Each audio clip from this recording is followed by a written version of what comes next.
मध्य प्रदेश के सीएम बनते ही मोहन यादव योगी की राह पर चलते दिखाई दे रहे हैं। एमपी का सीएम बनते ही मोहन यादव के ये बड़े फैसले लिए गए हैं।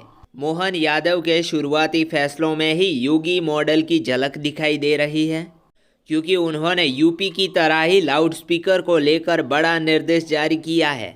शपथ ग्रहण करने के कुछ ही देर बाद पहली कैबिनेट बैठक में धार्मिक और सार्वजनिक जगहों पर लाउडस्पीकर को लेकर नई गाइडलाइंस जारी की है। उन्होंने कहा है कि सुप्रीम कोर्ट की गाइडलाइन के हिसाब से ही बजेंगे लाउडस्पीकर। तेज आवाज में बिना अनुमति के लाउडस्पीकर इस्तेमाल करना मध्य प्रदेश में बैन होगा। सभी जिले में उड़न दस्ते के गठन का फैसला लिया गया। जहां भी लाउडस्पीकर की आवाज़ तेज होगी, उड़न दस्ते फौरन वहां पहुंच जाएंगे। और आगे कहा कि ऐसे धार्मिक स्थलों की सूची तैयार की जाएगी जहां पर सरकारी नियमों का उल्लंघन हो रहा है। ध्वनि प्रदूषण को लेकर लगातार निगरानी की जाएगी। आंतरिक पुलिस महानिदेशक को नोडल अधिकारी बनाया गया है। 31 दिसंबर 2023 तक गृह विभाग को रिपोर्ट भेजी जाएगी। और इससे पहले इसी तरह का आदेश उत्तर प्रदेश में योगी आदित्यनाथ ने दिया था। यूपी में मंदिर और मस्जिदों से हजारों लाउडस्पीकर हटाए गए थे। यूपी में कुल 20,000 से ज़्यादा लाउडस्पीकर हटाए जा चुके हैं या फिर उन लाउडस्पीकर की आवाज़ को धीमी करवाई जा चुकी है। योगी ने मई में फिर लाउडस्पीकर की ध्वनि को लेकर निर्देश दिया है। धार्मिक स्थलों पर लाउडस्पीकर की अधिक ध्वनि को गंभीरता से लिया। अधिकारियों को इस मामले में कार्रवाई के निर्देश दिए थे। और दूसरा एक्शन बुलडोज़र का। मोहन यादव के भोपाल में ही बुलडोज़र एक्शन की हुई शुरुआत। भोपाल के जनता कॉलोनी में मोहन यादव का चला बुलडोज़र।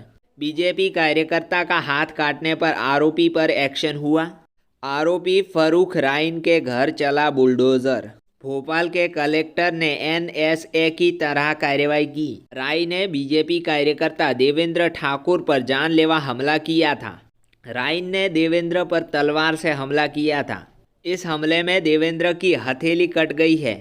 इसके बाद आरोपी फारूक को गिरफ्तार किया गया है। और यूपी में भी इसी तरीके से योगी राज में जमकर बुलडोज़र चल रहा है। विकास दुबे हो या माफिया आतिक या मुख्तार के अवैध ठिकानों पर बुलडोज़र चला। और तीसरा सबसे बड़ा निर्णय लिया गया, मांस की बिक्री पर बैन। खुले में मांस मच्छी की बिक्री पर रोक लगाने का ऐलान किया गया। खुले में दुकानें चलाने वालों के खिलाफ एक्शन होगा। सभी को खाद्य विभागों के नियमों का पालन करना होगा। मध्य प्रदेश के सीएम मोहन यादव के फैसले के बाद अब नगर निगम भी एक्टिव हो गया है। उज्जैन में 3 ऑफिसरों की टीम बनाई गई है। ये टीम हर दिन रिपोर्ट आयुक्त को सौंपेगी और सरकार 15 दिन तक एक विशेष अभियान चलाएगी और इसके जरिए वो लोगों को नियम की जानकारी देंगे। यूपी में भी योगी ने ऐसे ही खुले में मांस बेचने वालों पर एक्शन लिया था। लखनऊ सहित राज्य के अवैध बूचड़खानों को बंद करवाया गया था। देश में खुले में मांस की बिक्री को लेकर नियम बनाए गए हैं। खाद्य सुरक्षा नियम के अनुसार मांस का प्रदर्शन करने की अनुमति नहीं है। और कहा कि मांस की दुकानों पर लोहे की जगह स्टील का सामान होना चाहिए। मांस काटने के 3 घंटे के अंदर ही उसे बेच देना चाहिए। धार्मिक स्थलों और सब्जी दुकानों से पर्याप्त दूरी होनी चाहिए। कम से कम 100 मीटर तक दूर होना चाहिए।